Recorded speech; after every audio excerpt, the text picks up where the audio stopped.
The marble floors of John Thompson's mansion reflected the warm glow of crystal chandeliers as caterers rushed to perfect the final details. John stood in his master bedroom, adjusting his tailored Armani suit, while his friends lounged on leather chairs, drinking aged scotch.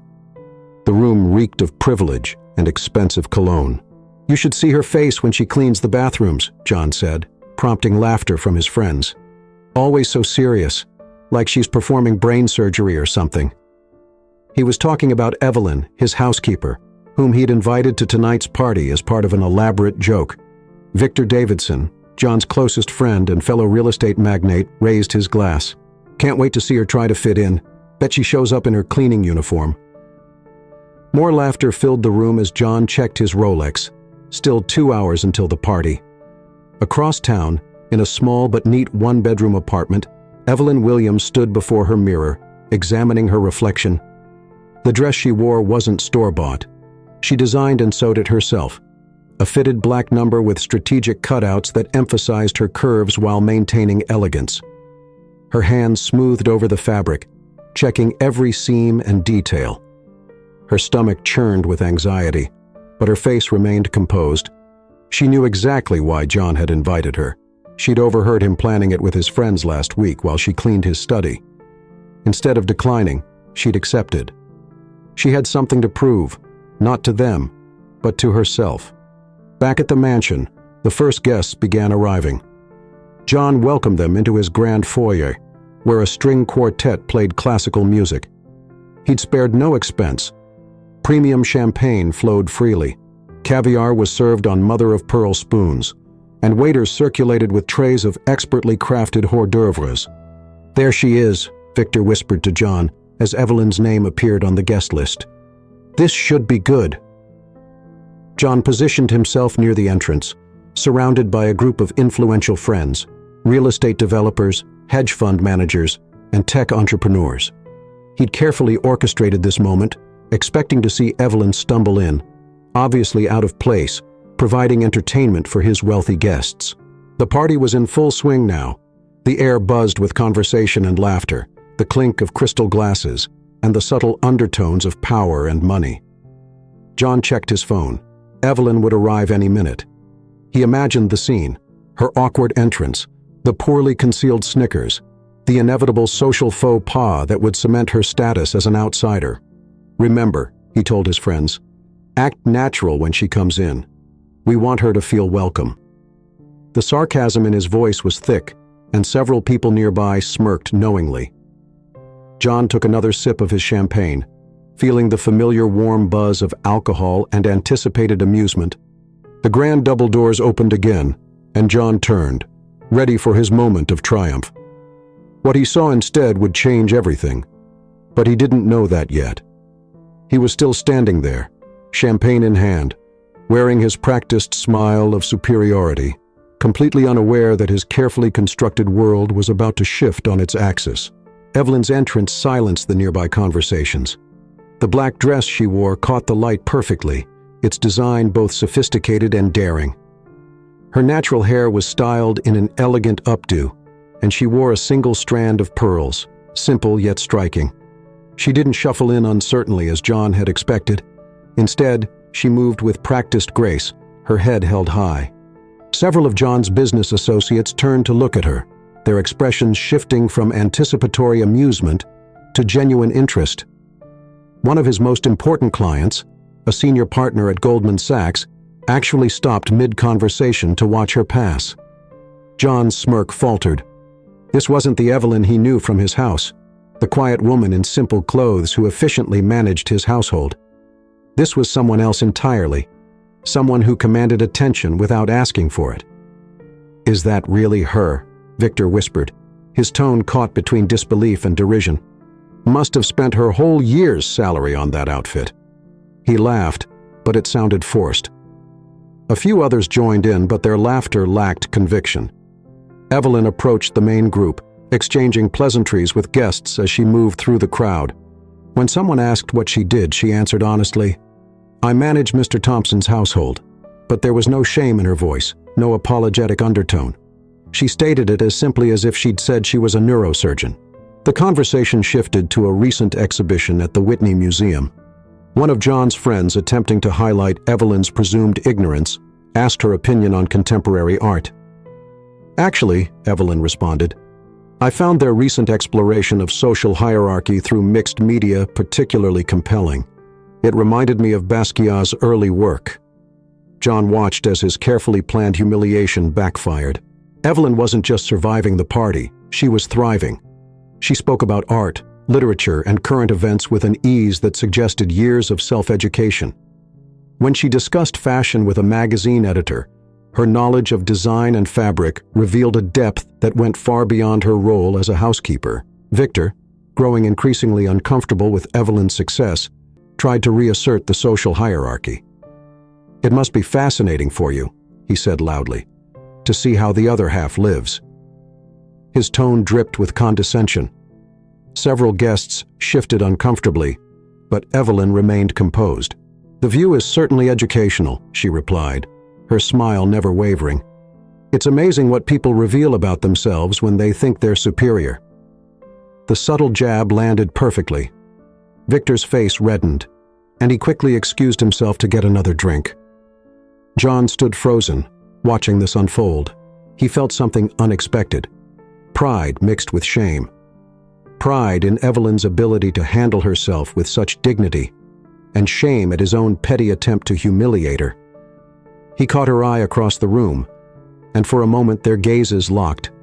There was no anger in her look, no resentment, just a quiet confidence that made him feel small, despite his wealth and status.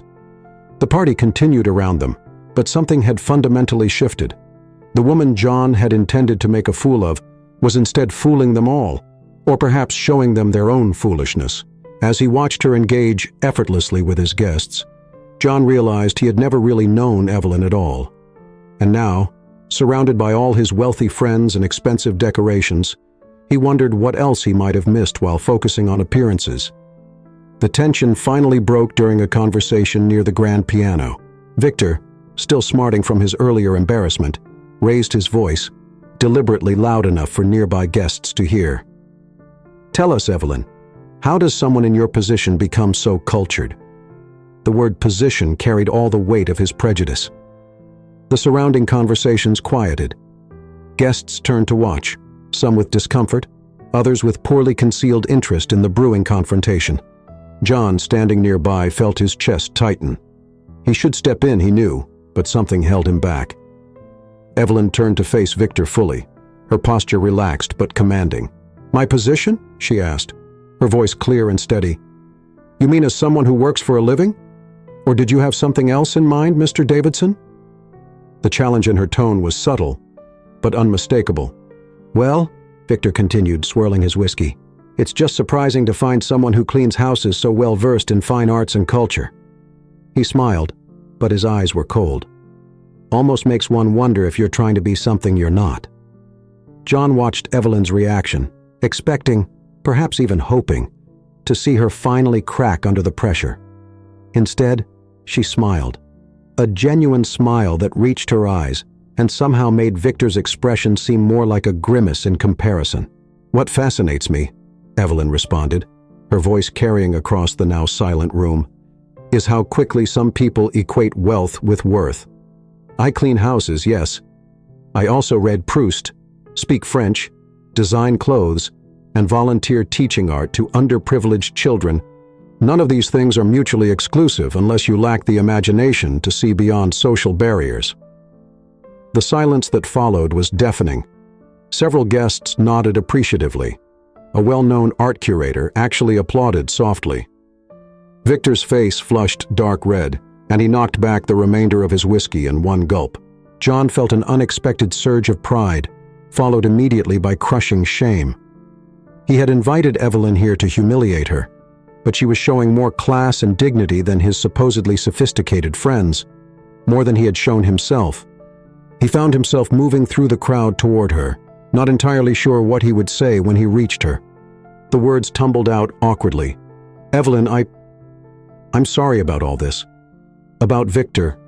About everything." Evelyn looked at him, her expression neutral but her eyes sharp and assessing. Are you sorry about what's happening now, Mr. Thompson? Or about why you invited me in the first place? The question hit him like a physical blow. Around them, guests pretended not to listen while hanging on every word. John struggled to find a response that wouldn't make him sound worse than he already did. I was wrong, he managed finally, his voice quieter than he intended, about a lot of things. Yes, Evelyn agreed simply, you were. She turned slightly away from him, a clear dismissal. If you'll excuse me, I believe I was in the middle of a fascinating discussion about Basquiat's influence on contemporary street art. John watched her walk away, joining a group of genuinely interested guests. He felt oddly bereft, standing alone in his crowded mansion. For the first time in years, his wealth and status felt meaningless compared to the quiet dignity Evelyn had displayed. The cool night air provided a welcome escape from the stuffiness of the party. John found Evelyn on the marble terrace, standing alone by the ornate railing, looking out over the manicured gardens. The city lights twinkled in the distance, creating a backdrop that seemed almost too perfect. "You're not enjoying the party?" he asked, keeping his distance but close enough for conversation. It wasn't really a question, more of an attempt to break the ice. "Actually, I am," Evelyn replied without turning. "It's educational to see how people react when their expectations are challenged." She finally looked at him. "Why did you follow me out here, Mr. Thompson?" John moved closer to the railing, maintaining a respectful distance. "I want to understand something. You knew, didn't you, why I invited you tonight? But you came anyway." "Yes." Her answer was simple, direct. "I heard you planning it with Mr. Davidson last week while I was cleaning your study. You weren't exactly subtle about it." John winced. "Then why come? Why put yourself through this?" Evelyn turned to face him fully. "Because you and your friends aren't the only ones who can play games, Mr. Thompson. Though my goals were different." She paused, studying his face. "I wanted to show you something about assumptions, about how wrong they can be." "The dress," John said. "You designed it yourself?" "Yes. It's what I do when I'm not managing your household. I design. I create. I have a small studio in my apartment where I work on my collections." She smiled slightly. "I'm not just a housekeeper who got lucky with a borrowed dress, if that's what you were thinking." "Why work as a housekeeper then?" The question came out before John could stop himself. "Because it pays the bills while I build my brand. Because there's no shame in honest work." She looked at him challengingly. "Would you respect me more if I told you I was a struggling artist who refused to take a menial job?" John felt the conversation shifting into uncomfortable territory. "Your knowledge of art, literature, where did that come from?" "My mother was a librarian. Our house was full of books. I grew up reading everything I could get my hands on. Just because someone cleans your house doesn't mean they sprang into existence the day you hired them." The silence that followed felt heavy with unspoken thoughts. John looked out at the gardens, processing her words. "I've never asked you anything about yourself, have I? In all the time you've worked for me?" "No," Evelyn confirmed. "You haven't. But then again, why would you? I was just part of the backdrop of your life, like your expensive furniture or your art collection. Something to maintain but not engage with." Her words stung, but John couldn't deny their truth. "The way you handled Victor inside, that was impressive. I've had plenty of practice dealing with people who underestimate me." She turned back to look at the gardens, though usually they're more subtle about it. John's brief moment of connection with Evelyn was interrupted by Victor's deliberate throat clearing behind them. "John, can I have a word?" His tone made it clear this wasn't really a request. John noticed several other friends hovering near the terrace doors watching. Evelyn straightened up. "I should check on the kitchen staff anyway," she said, her professional mask sliding back into place. She walked past Victor without acknowledging him, her head held high. Once she was gone, Victor rounded on John. "What the hell are you doing?" he demanded, keeping his voice low but intense. "You're out here having a heart-to-heart with your maid?" "Housekeeper," John corrected automatically, surprising himself. "And we were just talking." "Just talking?" Victor's laugh was harsh. "Wake up, John. People are starting to talk inside. You invited her here as a joke. remember? Not to actually socialize with her. Caleb Chen, another real estate developer, joined them. Victor's right, John. This isn't good for your image. Half the people in there are your business associates. What message are you sending? John felt his jaw tighten. What message? That I can have a conversation with someone intelligent and well-spoken? That you're losing touch with who you are? Victor shot back. Look, we get it. She cleaned up nice and she can string together a few fancy sentences about art, but at the end of the day, she works for you. She cleans your toilets and manages my household perfectly, John responded, feeling a strange need to defend her. Have you seen how she handles herself in there? She's more sophisticated than half our usual crowd. Jesus Christ, Victor muttered. Listen to yourself. What's next? Are you going to invite your gardener to the country club? Inside, through the terrace doors, John could see Evelyn in the kitchen. She was chatting with the catering staff, laughing at something one of them said. She seemed more relaxed there, more genuine than she'd been in the main party. She doesn't belong in our world, John, Caleb added, his tone gentler than Victor's, but no less firm. You're just confusing things by pretending otherwise. Think about your reputation. Think about the barrack deal we're trying to close next week.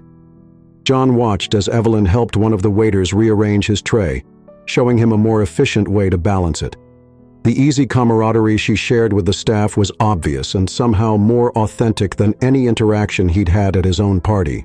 Your father built this business on relationships, Victor pressed. The right relationships with the right people. Are you really going to risk all that because your housekeeper can quote some artists and wore a nice dress? The mention of his father hit home. John had spent years building his reputation in the real estate world, carefully cultivating the right image, the right connections. He'd worked hard to be accepted in these circles, to be seen as more than just his father's son. Look, Victor said, placing a hand on John's shoulder, just go back inside. Mingle with the people who matter. Let her stay in the kitchen where she belongs. Tomorrow everything goes back to normal. John felt the weight of their expectations pressing down on him. He looked back into the kitchen one last time. Evelyn was gone. John found Evelyn in the kitchen service corridor, preparing to leave. She had her coat draped over one arm, her posture suggesting she'd already made up her mind about something. You're leaving? He asked, aware of how empty the question sounded. I think I've served my purpose for the evening, she replied, her tone professional but distant. I've provided enough entertainment for your friends. That's not... John started, then stopped. Would you come back to the party, please? Evelyn studied him for a moment. Why? So your friends can make more thinly veiled comments about knowing my place? Or so you can prove something to yourself about being open-minded? Her directness caught him off guard. I heard what you said earlier about assumptions. You were right. I never bothered to know anything about you. Mr. Thompson, she said, her voice firm, you don't need to do this. I don't need your approval or your guilt. I came tonight to prove something to myself, not to you. And I've done that. What did you want to prove? That I could walk into a room full of people who thought they were better than me and show them they were wrong. That I could face their contempt without losing my dignity. She adjusted her coat. And I did that. I don't need to stay and watch you struggle between your conscience and your social standing. John felt the weight of her words. I haven't been struggling with my conscience for years, he admitted. Maybe that's the problem. Your friends are waiting for you to go back in there and pretend this evening never happened, Evelyn said. To laugh it off as a joke that got out of hand. To put me back in my proper place in your world. And what if I don't want to do that? Then you need to ask yourself why, she challenged. Is it because you've had some profound realization about social equality? Or is it because I surprised you by not being what you expected and now you're intrigued? John didn't have an answer. He watched as she buttoned her coat, her movements deliberate and composed. I have dreams, Mr. Thompson, she continued. Goals that don't involve being someone's social experiment or redemption story. I design clothes because I love it. I read because it feeds my soul. I work for you because it pays my bills while I build my future. I don't need you to validate any of that. I never thought, that's exactly the point, she interrupted.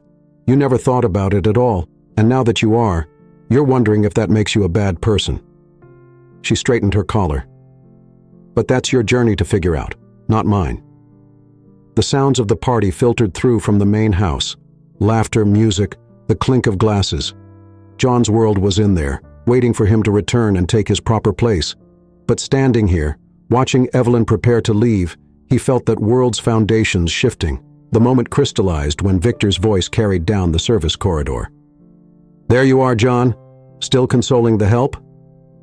He appeared at the entrance, drink in hand, several other guests trailing behind him like an audience gathering for a show. Something in John snapped. Maybe it was the smirk on Victor's face, or the way Evelyn's shoulders tensed almost imperceptibly. "That's enough, Victor." "Enough what?" Victor's voice carried that familiar tone of privileged amusement. "Come on, John, the joke's gone on long enough. Let's get back to the real party." "Why?" John stepped forward, positioning himself between Victor and Evelyn. "There is no joke. There never should have been." "Oh God, you're actually serious?" Victor laughed, looking at the other guests for support. "What's next? Are you going to tell us she's actually a princess in disguise?" "No," John said, his voice rising. "She's actually a human being. Something you seem to have trouble recognizing." The words came out louder than he'd intended, drawing more attention from nearby guests. Victor's face darkened. "You've lost your mind. Think about what you're doing. Think about who's watching." "I've spent my entire life thinking about who's watching," John shot back. "Making sure I said the right things, knew the right people, laughed at the right jokes, even when those jokes were at someone else's expense." The corridor had grown crowded now, guests gathering to witness the confrontation. Evelyn remained silent, watching the scene unfold with an unreadable expression.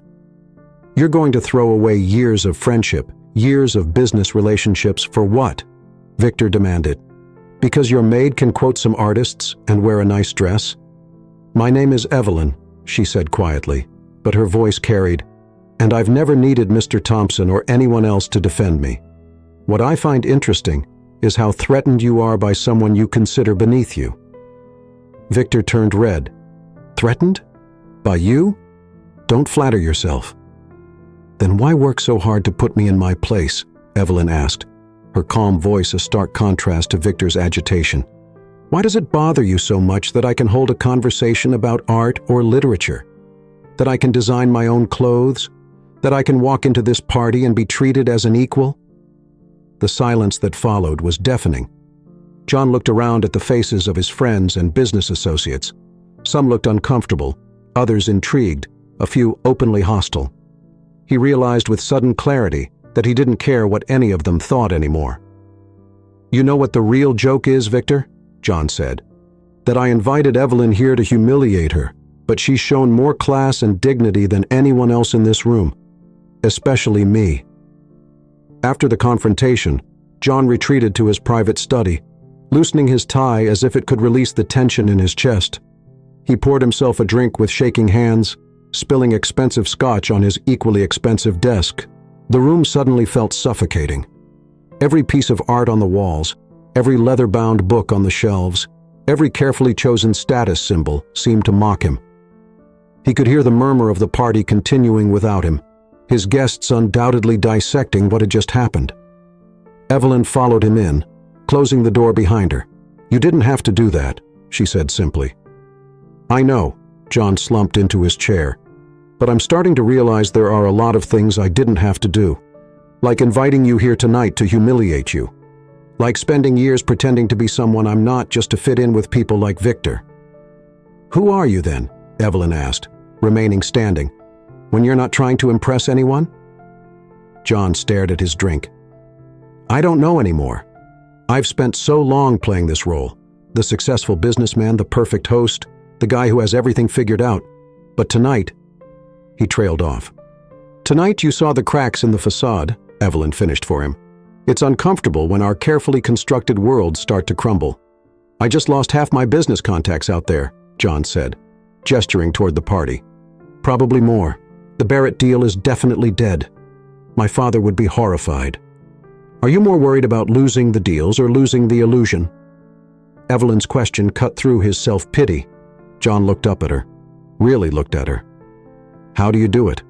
Walk into a room full of people who want to see you fail and still hold your head high? Because I know who I am, she answered. My worth isn't determined by what people like Victor think of me, or what you think of me for that matter. I don't even know what I think anymore. John stood up, pacing the room.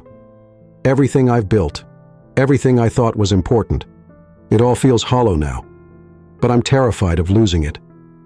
That's the real conflict, isn't it? Evelyn observed. Not between you and Victor, or you and your social circle. It's between who you've been pretending to be and who you could be if you stopped pretending. John stopped pacing. I don't know how to be any other way. Yes, you do, Evelyn said. You showed it out there when you stood up to Victor. That wasn't the man who invited me here to humiliate me. That was someone else entirely. The weight of her words settled over him. Outside, he could hear Victor's voice, still loud, still angry, rallying others to his side. The familiar pull to go back out there, to smooth things over, to slip back into his comfortable role, was strong. The aftermath of John's confrontation with Victor spread through the party like wildfire. Groups of guests huddled together, speaking in hushed tones that fell silent when John passed. Some began making obvious exits, offering thin excuses about early meetings or family obligations. Caleb Chen, who had been negotiating a major development deal with John, caught his eye and shook his head before walking out without a word. Amelia Blackwood, a prominent real estate investor, canceled their lunch meeting for the following week through a hastily sent text message. Victor had positioned himself by the bar, holding court with a group of influential friends. He's lost it completely, John overheard him saying. First defending the help, next he'll be giving away his properties to the homeless. The group laughed, but there was an edge to it. They were already distancing themselves, preparing for John's social and professional fall. Your phone's been busy, Evelyn noted, watching John check yet another message. Cancellation. 20 years of relationships unraveling in 20 minutes, John replied, pocketing his phone. The Barrett Group just pulled out of our development deal. That's $50 million gone because I couldn't keep my mouth shut. Because you showed humanity, Evelyn corrected. There's a difference. Another group of guests made their way to the door, barely acknowledging John as they left. These were people who had been at his house countless times, who had celebrated holidays with him, who had called themselves his friends. I should have known better, one woman stage whispered to her husband as they passed. New money never quite understands how things work. The comment was meant to be heard. John watched as his carefully cultivated social circle crumbled. The remaining guests had divided into clear camps, those who were openly hostile, those who were uncomfortably trying to stay neutral, and a small minority who seemed genuinely impressed by his stand. Your real estate empire was built on these connections, Victor announced loudly from his position at the bar. Good luck maintaining it now that everyone knows you've gone soft. Your father would be ashamed. The mention of his father hit John hard. He had spent years trying to prove himself worthy of the Thompson name, to show he could be as successful, as respected, as powerful. Now he was watching it all slip away. They're not just ending social relationships, John said quietly to Evelyn. They're ending business partnerships, investment opportunities, deals that have been years in the making. They're making sure I understand the cost of stepping out of line. And yet you're still standing here, Evelyn observed, not running to apologize, not trying to play it off as a joke. That's interesting. John realized she was right. Despite the mounting losses, despite the very real consequences playing out before him, he felt no urge to recant or backtrack. The cost was enormous, but somehow, standing there watching his old life crumble, he felt more like himself than he had in years. As the party reached its lowest point, with guests streaming out and John's professional life seemingly in ruins, Evelyn stepped forward. The remaining guests, still gossiping about John's apparent social suicide, fell silent as she clinked a crystal glass for attention. Since we're all discussing authenticity and social standing, she announced, her voice carrying across the now quiet room, I think it's time I added my own truth to the evening. She placed her glass down deliberately. My full name is Née Evelyn St. Clair Dupont. The name hung in the air for a moment before recognition began to dawn on several faces. Victor, who had been mid-sneer, suddenly paled.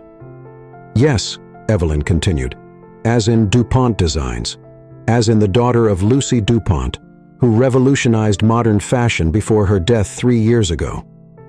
She smiled slightly at the shocked expressions. The same daughter who disappeared from the fashion world after refusing to sell her mother's company to corporate investors. John stood frozen, pieces falling into place. Her knowledge of design, her sophisticated understanding of art and culture, her perfect poise under pressure. It hadn't come from books alone. It had been her birthright. "I chose to step away from that world," Evelyn explained, addressing the stunned room. "I wanted to understand how people behave when they don't know your name or your net worth, to experience life without the weight of expectation and prejudice." She turned to John. "Though ironically, I found different kinds of prejudice instead." Victor sputtered, his face cycling through shades of red. "You're lying. This is some kind of trick." "You can Google it," Evelyn replied calmly. "My disappearance made quite the headlines. Heiress abandons fashion empire. The photos are still online." She pulled out her phone and displayed a magazine cover showing her at a Paris fashion show standing beside her mother. The room erupted in chaos. Guests who had been heading for the door suddenly found reasons to linger. Those who had snubbed John minutes earlier began trying to catch his eye. Victor looked like he might be sick. "The ultimate joke," Evelyn said, turning to John, "isn't that you invited your housekeeper to a party to humiliate her. It's that you had one of the most influential names in fashion cleaning your house, and like everyone else here, you never saw past your own assumptions." John stared at her, seeing her fully for the first time. "Why? Why work as my housekeeper when I could what? Live off my inheritance? Run a corporate fashion empire? I chose to step away, to see the world from a different perspective. And I learned more about people in one night here than I did in years of charity galas and fashion shows." The irony of the situation wasn't lost on anyone. The woman they had looked down on had tried to humiliate, had more social standing and wealth than most of them combined. "So," Evelyn said, addressing the room but looking at John, "who's ready to talk about real authenticity now?" The silence that followed was deafening. In that moment, every assumption, every judgment, every carefully maintained social barrier lay shattered on John's expensive marble floors, and in the wreckage, both he and Evelyn stood unchanged. Perhaps the only authentic thing at the entire party,